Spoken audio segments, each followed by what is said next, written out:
이제 하나님 말씀을 받겠습니다. 이 시간 우리에게 주시는 하나님 말씀은 사무엘상 1장 1절에서 11절 말씀입니다. 구약 성경 407쪽쯤에 있습니다. 사무엘상 1장 1절에서 11절 말씀을 우리 찾으셨으면 한 절씩 교독하도록 하겠습니다. 에브라임 산지 라마다임 소빔에 에브라임 사람 엘가나라 하는 사람이 있었으니 그는 요로함의 아들이요 엘리후의 손자요 도후의 증손이요 숲의 현손이더라.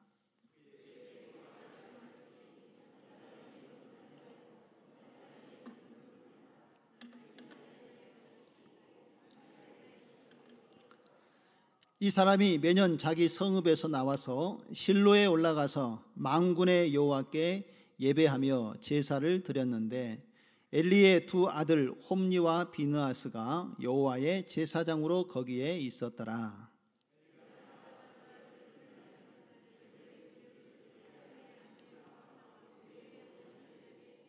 한나에게는 갑조를 주니 이는 그를 사랑함이라. 그러나 여호와께서 그에게 임신하지 못하게 하시니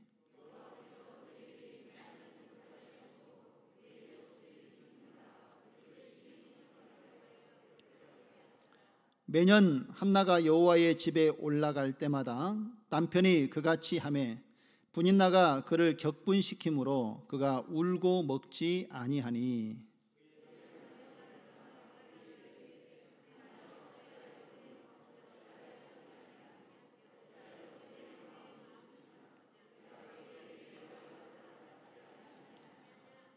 그들이 실로에서 먹고 마신 후에 한나가 일어나니 그때의 제사장 엘리는 여호와의 전 문설주 곁 의자에 앉아 있었더라. 같이 읽겠습니다. 서원하여 이르되 만군의 여호와 만일 주의 여정의 고통을 돌아보시고 나를 기억하사 주의 여정을 잊지 아니하시고 주의 여정에게 아들을 주시면 내가 그의 평생에 그를 여호와께 드리고 삭도를 그의 머리에 대지 아니하겠나이다. 아멘. 할렐루야. 오늘도 하나님이 우리와 함께 계셔서 또 약속의 말씀 안에 주시는 그 은혜의 풍성함을 누리도록 이끄시고 인도해 주실 줄로 믿습니다. 이제 며칠만 지나면 우리나라의 최대 명절인 설을 우리가 맞이하게 됩니다. 이 시간에 먼저 우리 구정 설 인사를 한번 같이 하시도록 하실까요? 앞뒤 좌우를 보시면서 새해도 건강하세요. 한 번 더 인사하겠습니다. 새해에 하나님의 복 많이 받으세요. 할렐루야. 우리가 그렇게 함께 인사 나누고 고백했던 것처럼 우리 하나님께서 우리를 영육간에 강건하게 지켜주시고 또 하나님의 은혜 안에 살도록 올 한 해를 지키시고 인도해 주실 줄로 믿습니다.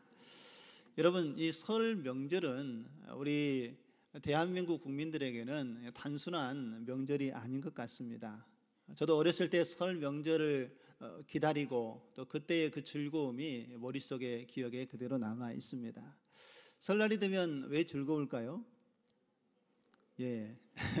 여러 가지 이유가 있죠. 제가 어렸을 때에는 용돈도 받고 선물도 받고 하니까 설 명절이 참 즐거웠던 것 같습니다. 그리고 타지에 나가 있는 가족들이 함께 다 모여서 또 이야기도 나누고 또 음식도 나눌 수 있어서 그 즐거움이 컸던 것 같습니다. 이제 나이가 좀 드니까 이제는 또 부모님을 섬길 수 있고 또 형제들과 함께 나눌 수 있는 또 그런 은혜를 주신 것에 또 설 명절이 기대되고 또 설레는 마음도 있습니다. 그래서 또 가족들과 함께 그동안에 나누지 못했던 이야기도 나누고 또 좋은 소식들을 함께 나누면서 지내는 것이 바로 설 명절의 큰 기쁨이 아닌가 생각을 해보게 됩니다.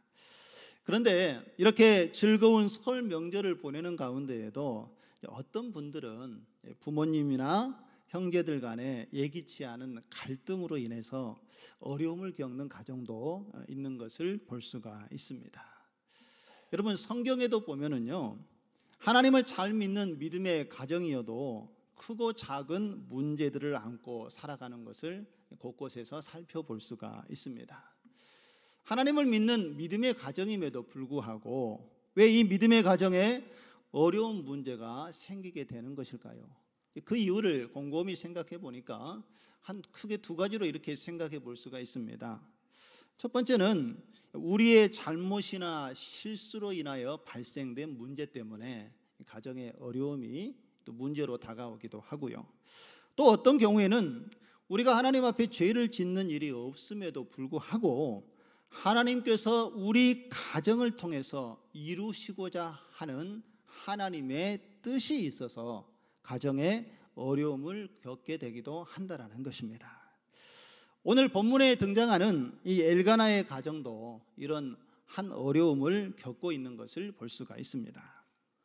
이 어려움 때문에 이 엘가나의 가족의 구성원들이 깊은 아픔과 상처를 경험하게 되는 것을 보게 됩니다. 하지만 이 엘가나의 가정의 이야기의 끝은 가족이 상처받는 이야기로 끝나지 않습니다. 하나님께서 그 상처를 회복의 은혜로 바꾸어 주시기 때문에 그 가정에 하나님의 새로운 은혜가 임하게 된 것을 오늘 본문이 우리에게 이야기를 해주고 있습니다. 오늘 이 시간 우리가 이 말씀 속에서 주목해 보고 싶은 것이 바로 이 대목입니다. 바로 상처에 그치지 않고 회복의 은혜의 가정으로 우리의 삶을 이끄시는 하나님을 믿음의 눈으로 바라보는 영적인 시야가 우리에게 있어야 한다는 것입니다. 그렇다면 우리 가정 안에서 일어나고 있는 이 크고 작은 문제들을 어떻게 다루어야 상처에서 벗어나서 이 하나님이 주시는 회복의 은혜를 경험할 수 있겠습니까? 오늘 본문의 말씀을 중심으로 그 의미를 함께 살펴보도록 하겠습니다. 먼저 우리 가정에 크고 작은 문제로 상처를 입었을 때 그 상처로 남지 않고 회복할 수 있는 방법은 바로 하나님께 기도하는 것임을 잊지 마시기 바랍니다. 엘가나의 가정은 레위 지파의 사람이었습니다. 엘가나는 레위 지파의 사람으로서 가문의 경건한 배경을 가지고 있는 사람이었습니다. 오늘 3절의 말씀을 한번 보실까요? 엘가나는 해마다 때가 되면 이 성전이 있는 이 실로에 올라가서 만군의 여호와 하나님께 예배를 드리고 제사를 드렸다라고 말씀을 하고 있지 않습니까? 오늘 이와 같은 엘가나의 모습을 보면 엘가나는 당시에 하나님을 경외하고 또 주신 율법의 말씀을 신실하게 지키는 믿음의 사람이었던 것을 알 수가 있습니다. 그런데 이 엘가나의 가정에 한 가지 문제가 생겼습니다. 그 문제가 무엇인가 하면 엘가나는 한나라는 여인과 결혼을 했습니다. 그런데 그 가정에 아이가 생기지 않는 문제에 직면을 했다라는 것이지요. 오늘 본문의 말씀에 보니까 엘가나가 그 가정에 닥친 이 문제를 어떻게 해결하려고 있는 것 같습니까? 아내 한나가 임신하지 못하자 오늘 이 엘가나는 세상적인 방법을 선택해서 이 문제를 풀어가는 것을 볼 수가 있습니다. 당시의 관습에 따라서요, 첫째 부인이 아이를 갖지 못하면 이 고대 군동에는 둘째 아내를 맞이해서 아이를 갖도록 하는 그런 관습이 허용되어졌던 시대였습니다. 왜 그런가 하면 당시의 자녀는 이 가문의 계승을 이어갈 중요한 사람이었고 또 자녀들은 어떤 경제적인 노동력도 제공을 하고 또 군사적으로는 가족을 보호할 수 있는 그러한 중요한 자산으로 여겼기 때문에 한 가정에 아이가 없다라는 것은 가정의 심각한 문제로 여겨졌다라는 것이지요. 그런데 이렇게 엘가나의 가정에 아이가 없어서 엘가나는 심각한 위기로 여겼던 것을 볼 수가 있습니다. 그래서 당시 고독 군동에 사람들이 취했던 그 관습대로 한나의 다음 두 번째 여인 부인나를 아내로 맞이하게 되었다라는 것입니다. 이런 엘가나의 선택은 어찌 보면 우선 눈에 보기에는 좋은 결과를 얻었던 것 같습니다. 2절의 말씀을 한번 보실까요? 그에게 두 아내가 있었으니 한 사람의 이름은 한나요, 한 사람의 이름은 분인나라. 분인나에게는 무엇이 있었습니까? 자식이 있고 한나에게는 자식이 없었더라. 한나에게는 자식이 없었지만 두 번째 아내인 분인나에게는 자식이 있었다라고 이야기를 하고 있습니다. 겉으로 보면 오늘 이 엘가나의 선택은 성공한 것처럼 보여집니다. 분인나에게서 그렇게 기다렸던 자녀가 태어났기 때문이지요. 문제가 해결되어지는 것처럼 보입니다. 그렇다면 이 가정에 자녀가 생김으로 인하여서 이 가정이 행복한 가정이 되었을까요? 그렇지 않습니다. 우리 6절의 말씀을 한번 보실까요? 6절의 말씀 마지막 부분에 보면은 그의 적수인 분인나가 그를, 여기서 그는 누굴까요? 한나겠죠. 한나를 심히 격분하게 하여 괴롭게 하더라라고 이야기를 하고 있습니다. 자녀가 없는 문제는 해결이 되었지요. 그런데 그 문제가 해결이 되자 또 다른 문제, 두 아내 사이에 갈등과 불화가 끊이지 않은 문제가 발생했다라는 것입니다. 여기서 우리가 알 수 있는 중요한 사실은요, 가정의 문제를 하나님께 맡기지 않고 신앙적인 방법이 아닌 인간적인 방법을 동원해서 해결하려고 할 때는 이와 같은 결과를 얻게 된다는 것입니다. 눈앞에 보이는 문제는 해결된 것 같아 보이지만 사실 그로 인하여서 더 큰 상처와 갈등이 남게 되었다는 것이지요. 오늘 본문의 말씀에 보면, 그런데 우리가 주목해야 될 것은 한나가 임신을 하지 못한 이유가 분명하게 명시되어져 있습니다. 왜 한나가 아이를 갖지 못했을까요? 그 이유는 우리 5절과 6절의 말씀에 보면 하나님께서 하시는 말씀으로 알 수가 있지요. 하나님께서 임신하지 못하게 하셨다는 것을 두 번이나 언급하면서 말씀을 하고 있습니다. 5절에 보면 그러나 누가 그에게 임신을 하지 못하게 했다라고 말씀하고 있습니까? 여호와께서, 하나님께서 한나에게 임신을 허락하지 않았다는 것입니다. 또 6절에도 보면 누가 그에게 임신하지 못하게 하심으로 여호와께서 한나에게 임신하지 못하게 했다라고 말씀을 하고 있습니다. 하나님이 임신하지 못하도록 하셨음을 이렇게 강조하고 있는 것은 한나가 아이를 갖지 못하여 겪게 되는 이 고통스러운 시간이 그저 우연히 일어난 일이 아니라 하나님의 뜻과 계획과 섭리가 있음을 암시하고 있는 말씀이라는 것이지요. 성경에 보면 이런 비슷한 사례들이 많이 등장을 합니다. 우리가 잘 알고 있는 것처럼 이삭이 태어날 때, 그리고 야곱이 태어날 때, 삼손이 태어날 때, 그리고 세례 요한이 태어날 때, 그들을 세상에 하나님께서 보내실 때에 그들의 부모가 고통스러울 정도의 불임의 시간을 견뎌내야 했던 것을 볼 수가 있습니다. 성경에는 왜 이 부모들이 아이를 바로 갖지 못하고 이 불임의 시간을 보내야 했는가에 대해서 자세하게 이야기하지는 않습니다. 그런데 그 고난의 시간 속에서도 분명히 하나님께서는 특별한 뜻과 계획을 가지고 그들의 삶을 이끌어왔던 것을 우리가 말씀을 통해서 분명히 알 수 있습니다. 여러분, 우리가 하나님을 믿고 또 하나님을 의지하는 믿음의 가정으로 우리의 신앙을 지키며 살아가고 있지만 때로는 우리의 가정 안에도 이유를 알 수 없는 고통의 시간을 우리가 지나쳐야 할 때가 있는 것을 보게 되어집니다.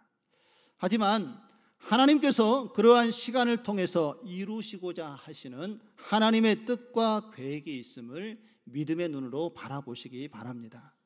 그리고 그런 이해할 수 없고 어려운 환경 속에 우리가 놓여지게 되었다면 하나님의 뜻과 섭리가 무엇인지를 하나님께 물으시고 하나님을 의지하는 믿음을 잃지 마시기 바랍니다. 자, 그렇다면 우리는 어떻게 우리에게 주어진 이 문제를 해결해 나갈 수 있겠습니까? 오늘 한나의 이야기를 통해서 우리가 분명히 알 수 있는 것은 우리의 삶 가운데 주어진 이 문제를 해결할 수 있는 중요한 답은 바로 기도에 있음을 믿으시기 바랍니다. 우리의 문제를, 또 우리의 가정에서 일어나고 있는 문제를 하나님께 들고 나아가야 한다라는 것입니다. 오늘 엘가나의 가정의 이 문제가 언제 해결되었는지 우리는 주목해 보아야 할 것입니다. 우리 10절과 11절의 말씀을 한번 보실까요? 한나가 마음이 괴로워서 여호와께 뭐하고요? 기도하고 통곡하며 소원하여 이르되, 같이 한번 읽습니다. 만군의 여호와여, 만일 주의 여종의 고통을 돌아보시고 나를 기억하사 주의 여종을 잊지 아니하시고 주의 여종에게 아들을 주시면 내가 그의 평생에 그를 여호와께 드리고 삭도를 그의 머리에 대지 아니하겠나이다. 할렐루야. 오늘 엘가나의 가정에 한 가지 문제가 찾아왔지만 오늘 한나는 이 문제를 기도를 통해서 하나님께 가지고 나아가는 것을 볼 수가 있습니다. 한나가 이 문제를 하나님께 맡기고 기도할 때에 이 문제가 풀어지는 것을 우리는 영적인 눈으로 바라보아야 한다는 것입니다. 여러분, 당시에 한나의 상황을 한번 상상해 보시기 바랍니다. 얼마나 힘들고 어려운 시간이었겠습니까? 아이도 갖지 못한 상황 속에서 둘째 부인인 분인나가 먼저 아이를 갖게 되고, 이 분인나는 끊임없이 한나를 조롱하고 또 공격하고 그를 힘들게 했던 것을 볼 수가 있습니다. 그 괴로움과 그 고통 속에서 한나는 그 아픔과 슬픔을 숨기지 않고 하나님께 이 문제를 가지고 나아갔습니다. 그리고 하나님께 자신의 사정을 세세하게 통곡하면서 눈물을 흘리며 하나님께 기도하는 것을 볼 수가 있습니다. 그리고 그 기도의 깊이가 깊어지자 그의 기도가 하나님 앞에 서운하는 기도가 되는 것을 보게 되지요. 그래서 우리가 보고 있는 11절의 말씀에 한나의 기도가 바로 이렇게 표현되어지고 있는 것입니다. 만군의 여호와여, 만일 주의 여종의 고통을 돌아보시고 나를 기억하사 주의 여종을 잊지 아니시고 주의 여종에게 누구를 주면은요?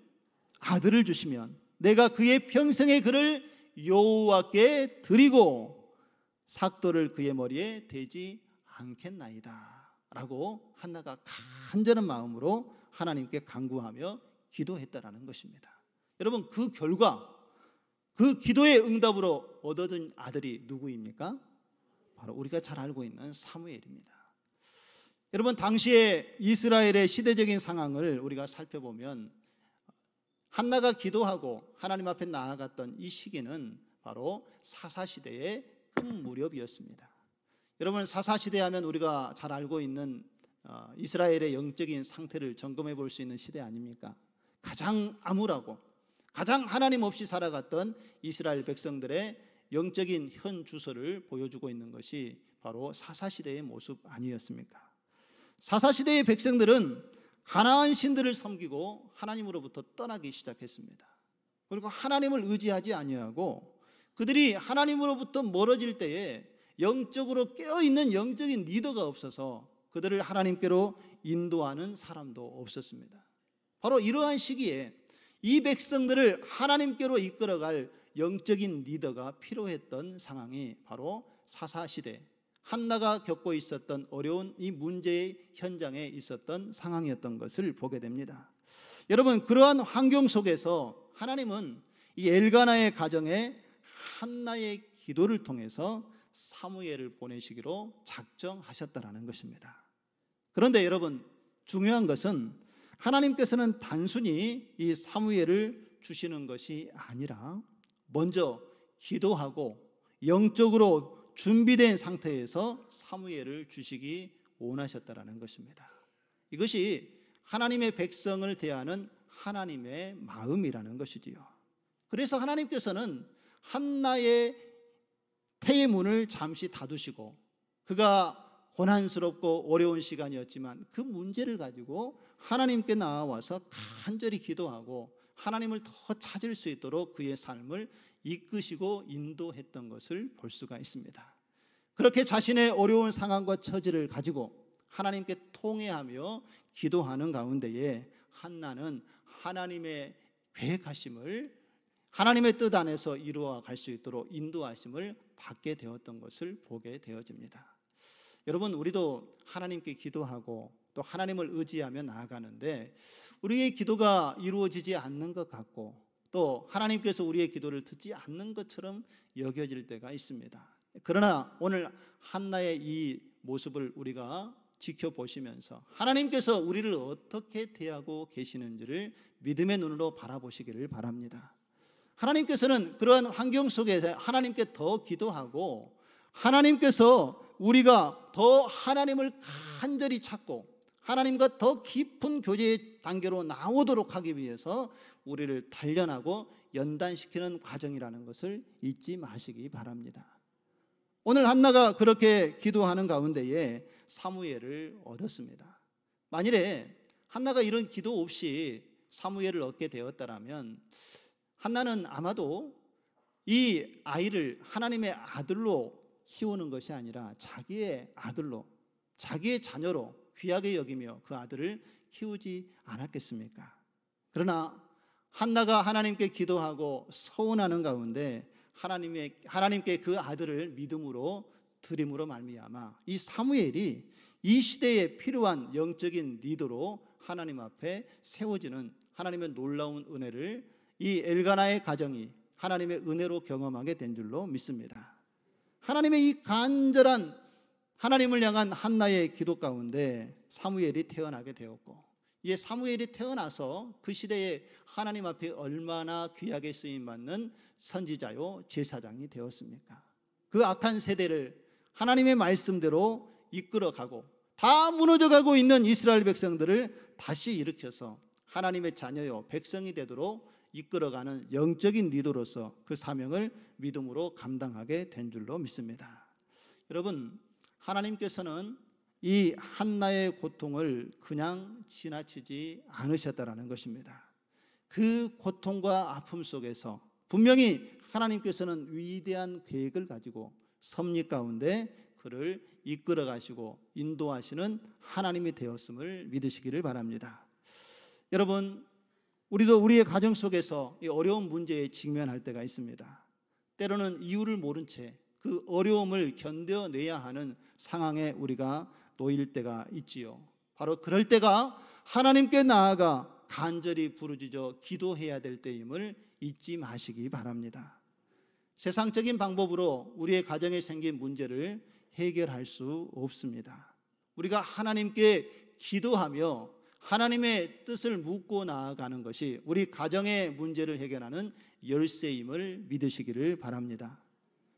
하나님의 뜻을 알고 주님을 바라보는 것이 우리가 하나님 앞에 나아갈 수 있는 축복의 통로가 된다는 것을 기억하시고, 우리 하나님께서는요, 우리가 하나님의 나라와 일을 위해서 당하고 있는 고통과 어려움이 있다는 것을 이미 알고 계시고 하나님 계획하신 일들을 드러내기 위해서 준비하고 계시는 하나님인 것을 우리가 믿으시고, 우리의 삶 가운데 잠시 찾아오는 고난과 어려움이 있다면 하나님께 내어 맡기시고 기도의 자리로 나아가시는 가운데에 우리의 어려운 문제를 주님 안에서 해결받는 저와 여러분 되어지기를 주님의 이름으로 축원드립니다. 다음으로 우리 가정에서 크고 작은 이런 문제로 상처를 입었을 때 그 상처로 남지 않고 회복할 수 있는 두 번째 방법은 바로 용서입니다. 우리는 우리의 실수나 잘못으로 인해서 이 가정의 어려운 환경에 처하기도 합니다. 그런데 여러분, 우리의 잘못이나 이 실수로 우리의 가정의 어려운 문제에 처했을 때 우리 가정에 가장 필요한 것이 무엇인지 아십니까? 바로 이것이 하나님의 은혜여야 된다는 것입니다. 선한 목자교회에서 지금은 은퇴하셨지만 유기성 목사님이 십자가에서 살아난 가정이라는 책에서 이런 글을 남겼습니다. 우리 가정에 꼭 하나만 있어야 하는 것을 선택해야 한다면 그것은 두 번 생각할 것 없이 은혜라고 말하고 싶습니다. 라고 이렇게 글을 남겼습니다. 그렇다면 여러분, 여기서 말하는 이 은혜는 무엇이겠습니까? 유기성 목사님은 이 은혜의 핵심은 바로 용서에 있다라고 이야기를 합니다. 더 정확히 말하면 십자가의 용서를 이야기하고 있는 것이지요. 예수 그리스도를 믿고 이 십자가의 용서와 구원의 사랑을 힘입은 자들에게는 하나님의 은혜가 임하게 되는 것을 말씀하고 있습니다. 예수님께서 친히 이끌어 가시는 믿음의 가정, 주님과 함께하는 가정은 하나님 안에서 용서하고 또 용서하고 또 용서하는 가정이 되어야 한다라는 것을 이야기하고 있는 것입니다. 여러분, 요셉의 삶을 한번 우리가 생각해 보시기 바랍니다. 요셉은 자신을 애굽의 노예로 팔았던 형들을 용서하는 것이 쉬운 일이었겠습니까? 그에게 어려운 일이었겠습니까? 절대 쉽지 않은 일이었을 것입니다. 왜냐하면 자신을 애굽의 노예로 팔았던 사람들이 다른 사람이 아닌 그의 형제들이었다는 것입니다. 훗날에 요셉은 왜 자기가 형들에 의해서 애굽에 팔리게 되었는지 그 이유에 대해서 알게 되었습니다. 형들이 자기를 시기하고 질투하는 그런 마음으로 자신을 애굽의 종으로 팔았다는 것입니다. 자기를 죽이려고 했다는 이 사실을 요셉이 알았을 때에 그의 마음에 얼마나 상처가 컸겠습니까? 요셉은 이 일로 인하여서 낯선 곳에서 이제 노예로 살아야 했고 억울하게 감옥살이를 하는 시간을 보내야 했고 사랑하는 아버지와 동생과 생이별을 하는 그러한 삶을 살 수밖에 없었습니다. 그 긴 세월 동안 얼마나 힘들고 고통스러운 나날을 요셉이 보내야 했겠습니까? 그런데 하나님의 은혜로 하나님이 늘 그와 함께 하심으로 말미암아 요셉은 애굽의 총리가 되지요. 그리고 애굽의 총리가 된 이후에 먹을 것을 구하러 온 형들을 다시 만나게 됩니다. 그런데 요셉은 어떻습니까? 형들에게 보복을 합니까? 그렇지 않지요. 나를 이곳에 보낸 것은 하나님께서 우리 가족을 구원하기 위해서 하나님께서 보내신 것이지 형들이 나를 보내신 것이 아닙니다 라고 요셉은 이야기하며 형들이 과거에 했던 일을 그냥 용서해 주는 것을 볼 수가 있습니다. 어떻게 그렇게 할 수 있겠습니까? 바로 그 이유는 요셉이 하나님의 은혜를 경험했기 때문임을 믿으시기 바랍니다. 노예 생활의 그 공고함 속에서도 요셉은 하나님이 함께 하시는 것을 경험하고 그 은혜를 누렸습니다. 그리고 아무도 몰라주고 오해받았던 그 감옥의 시간 속에서도 하나님이 그와 함께 하였음을 요셉은 은혜로 경험을 했다라는 것입니다. 요셉은 하나님께 받은 이 사랑, 이 은혜가 있었기 때문에 다른 사람들을 그리고 형들을 용서할 수 있었던 것입니다. 그런데 사랑하는 성도 여러분, 이렇게 용서를 통해서 하나님의 은혜가 나타나는 것을 우리가 말씀을 통하여 알 수 있지만 용서를 한다는 것이 그렇게 말처럼 쉬운 일이 아니라는 것입니다. 용서가 다른 사람의 이야기였을 때에는 요셉의 이야기를 들으면서 어떻습니까? 요셉이 하나님의 은혜를 받았으니까 그렇게 형들을 용서해 줄 수 있는 것 아니겠어? 라고 우리가 쉽게 생각할 수 있지만 우리도 하나님의 은혜를 받은 하나님의 자녀들 아닙니까? 그런데 실상 우리의 삶의 문제에 이 용서의 문제가 다가오면 이것을 감당해내는 것이 아주 어렵다라는 것을 우리가 몸소 느끼지 않습니까? 누군가의 다툼과 문제로 인하여서 이 용서해야 될 상황이 직면하게 되면은 여러분 그 문제가 밤이 되면은 나를 괴롭게 하는 고통스러운 시간이 된다라는 것입니다. 밤새 잠을 자지 못하고 이 문제로 고민하는 것이 우리의 연약한 모습 아닙니까? 그러나 여러분 꼭 기억해야 될 것이 있습니다. 이 용서가 하나님의 은혜라는 것을 잊지 마시기 바랍니다. 이 용서의 은혜가 우리의 가정을 복되게 한다는 것을 기억하시기 바랍니다. 하나님께서는 용서를 통해서 우리의 미워하는 마음을 내려놓게 하시고 미워하는 마음 가운데 우리가 하나님 앞에 범죄했다면 회개하도록 우리의 삶을 주님께서 인도하고 계심을 기억하시기 바랍니다. 사랑하는 마음을 하나님께 구하며 우리가 믿음으로 나아갈 때에 하나님께서는 우리 마음속에 있는 이 상처와 아픔과 눈물을 씻겨주시고 우리에게 하나님의 아름다운 기쁨의 화관을 씌워주신다는 것을 믿음으로 받아들이시는 저와 여러분의 삶이 되어지기를 주님의 이름으로 축원드립니다. 우리가 하나님의 은혜를 힘입고 그 은혜 안에 용서를 경험했다면 우리가 다른 사람을 용서하면서 하나님의 은혜를 계속해서 누리게 된다는 것입니다. 주님의 사랑을 가지고 이웃에게 한 걸음 더 가까이 다가가고 이 십자가의 은혜로 우리 사랑하는 가족들을 품으며 하나님 앞에 나아갈 때에 성령께서 우리의 마음을 주장하시고 인도하여 하나님의 뜻을 이루어 가도록 우리의 삶을 이끌어 주실 줄로 믿습니다. 우리 안에 있는 가정의 문제들을 성령께서 인도하여 주시면 우리의 심령의 변화가 이루어지고 마음의 상처를 회복해 하시는 하나님의 놀라운 사랑을 은혜 가운데 경험하게 될 줄로 믿습니다. 이제 말씀을 맺겠습니다. 사랑하는 성도 여러분, 우리가 꿈꾸는 완벽한 가정을 이 땅에서 이루는 것은 어쩌면 어려울지 모르겠습니다. 그러나 하나님께서는 우리가 기도와 용서를 통해서 우리의 가정이 하나님의 은혜를 경험하기 원하신다는 것을 기억하시기 바랍니다. 혹시 우리 가족 안에서 어렵고 서로를 만나는데 마음에 부담이 느껴지시는 가족들이 있다면 오늘 이 시간 이 하나님의 말씀을 마음에 깊이 담으시고 하나님께서 주시는 이 약속의 말씀을 따라 믿음으로 순종해 보시기 바랍니다.